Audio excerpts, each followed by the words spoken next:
सुप्रभात पिलामाने पिलामाने केमती अछ भाबुछि निश्चय भलरे थिबो। अच्छा कहलो पिलामाने प्रत्येक हिंदू मानक घरर अगणारे केउं गछ पूजा करा जाय थाए? से हेउछि तुलसी गछ। एई तुलसी गछ को पूजा करी प्रत्येक हिंदू माने मानसिक शांति पाई थांती। एई तुलसी गछ बहुत उपकार रे आसी थाए। एहार बहुत औषधीय गुण भरपूर होई रहिछि।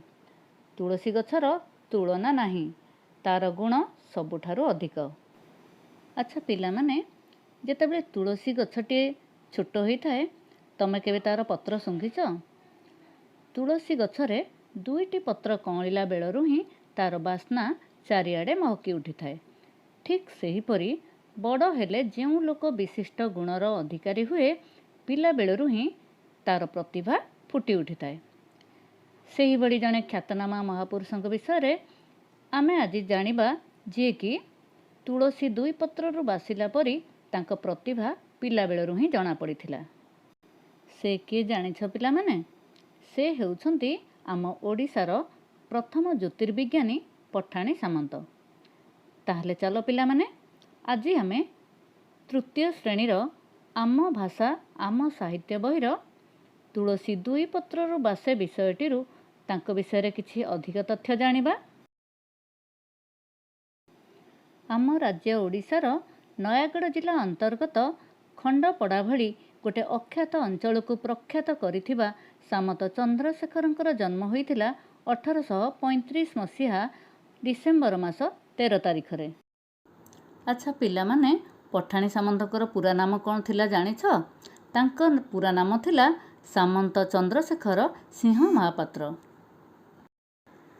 तुलसी दुई पत्ररू बासिला परी तांको प्रतिभा पिला बेलरू ही जना पड़ी जाइथिला। से पिला बेलरू शून्य आकाश को देखिया पई भारी भल पाउथिले।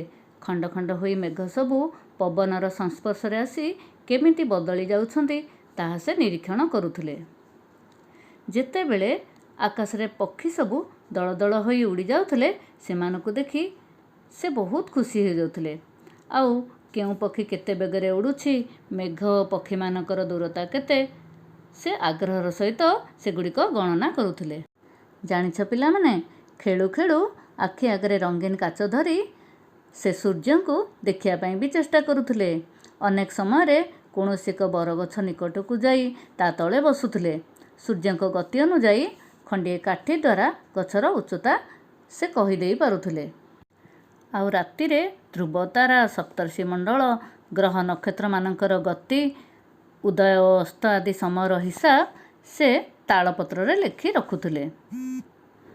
पठाणी सामंत प्राय 10 वर्ष बयस रे तांको पिता श्याम सुंदर सिंह ठारू ज्योतिष विद्या शिक्षा करथिले। पठाणी सामंतंकर एही सब आग्रह देखि लोक माने कहूथिले जे ए पिला दिने ना दिने जने ज्योतिर्विद होई देशर टेक रखिबो। सतकु सत से ही हेला। दिने से बड़ होई पृथ्वी रे पूजित हेले। गोटे आश्चर्यर कथा कौन जानिछ?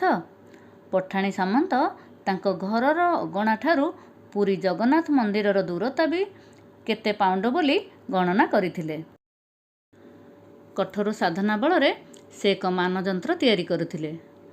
निजर असाधारण बुद्धि बल रे खंडिए बाउंश नली साहाय्य रे से सौरमंडल मापी पारिथिले। अच्छा पिला माने तमे मार्कोनी, गालिलियो, माडाम क्यूरी, न्यूटन इत्यादि वैज्ञानिक मानक नाम तो शुणिथिबो। मार्कोनी कौन उद्भावन करथिले जानिछ? से बेतार यंत्र उद्भावन करिथिले। आउ न्यूटन माध्याकर्षण शक्ति आविष्कार करिथिले। अच्छा पिला माने आविष्कार उद्भावन कौन जानिछ? जहा आगरू अछि किंतु केही जानि नाहांती सेही परि जिनिस को खोजी लोकन को पाखरे परिचय कराई देले ताहाको कुहा जाय आविष्कार। जेमिति न्यूटन माध्याकर्षण शक्ति आविष्कार करिथिले। आउ उद्भावन हैला जहा आगरू आदौ नथिला केही जणे बुद्धि खटेई नुआ करी बाहर कले ताकू आमे कहि थाउ उद्भावन। जेमिति बेतार यंत्र आगरू नथिला किंतु मार्कोनी ताकू नुआ करी बाहर कले, तेणु ମାର୍କୋନି ବେତାର ଯନ୍ତ୍ର ଉଦ୍ଭାବନ କରିଥିଲେ ବୋଲି ଆମେ କହିଥାଉ। ପଠାଣି ସାମନ୍ତ ମଧ୍ୟ କାଠ ଓ ବାଉଁଶ ନଳି ସାହାଯ୍ୟରେ କେତେକ ଯନ୍ତ୍ର ଉଦ୍ଭାବନ କରିଥିଲେ। ସେଗୁଡ଼ିକ ହେଲା ଶଙ୍କୁ, ଖଗୋଲ ଓ ଉଲମ୍ବୀ ଚକ୍ର। ଏଥି ନିମନ୍ତେ ତାଙ୍କୁ ମହାମହୋପାଧ୍ୟାୟ ଉପାଧି ଦିଆଯାଇଥିଲା। ତାଙ୍କ ଦ୍ୱାରା ନିର୍ମିତ ସୂର୍ଯ୍ୟଘଡ଼ି ଆଜି ବି ରେଭେନ୍ସା କଲେଜ ହତାରେ ଶୋଭା ପାଉଛି। ତାଙ୍କ ଗଣନା ସୂତ୍ର ଅନୁସାରେ ଏବେ ମଧ୍ୟ ସୂର୍ଯ୍ୟପରାଗ ଓ ଚନ୍ଦ୍ରଗ୍ରହଣର ସମୟ ଠିକ୍ ଭାବରେ ନିରୂପଣ କରାଯାଇ ପାରୁଅଛି।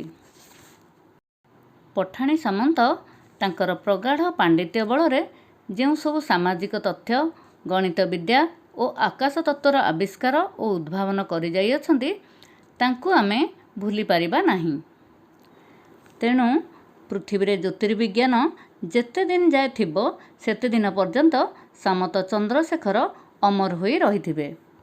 କ'ଣ ପିଲାମାନେ, ତମେମାନେ ସାମନ୍ତ ଚନ୍ଦ୍ରଶେଖରଙ୍କ ବିଷୟରେ ତ ଅନେକ ତଥ୍ୟ ଜାଣିପାରିଥିବ।